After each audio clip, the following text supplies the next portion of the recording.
At the beginning of the Terracotta training program, participants discussed the manufacturer's guidelines for installation of the product.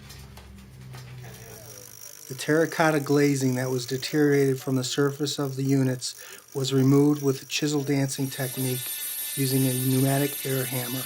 The other tool that was used was a caulking cutter fitted with a caulking cutter blade. An angle grinder was used to square off the deteriorated portions of the terracotta units.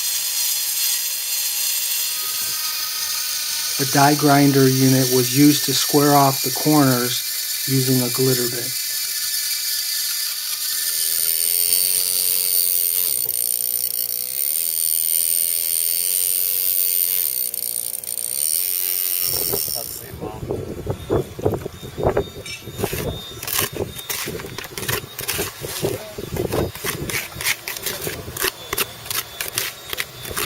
That's starting to look like the drywall compound, you know what I mean? Drywall mud. Yep.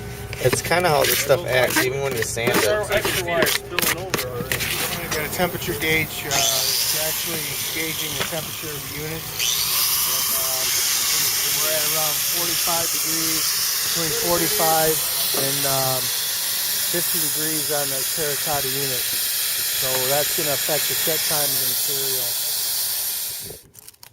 The terracotta repair mortar was mixed 5 parts powder to 1 part acrylic and then applied in a thin peanut butter coat.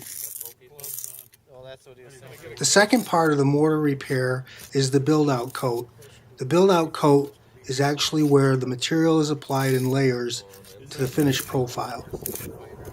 The Thin Fill 55 product was used to repair the surfaces of the terracotta units.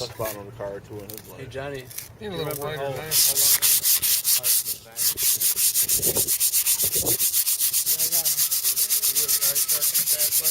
No, it's in my hot rod. Now we finished up the terracotta repair, and we're kind of come in here and look at what we did.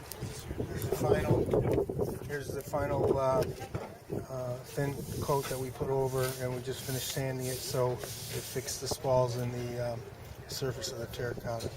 And this is the actual mortar repair here that we rebuilt that whole corner on this terracotta unit.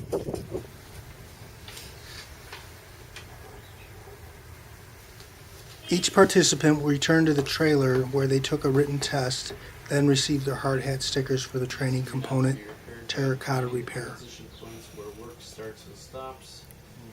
Yes. Yes. 2. Using duct tape, furring strips, and screws to attach 3mm plastic sheeting to masonry into the face of the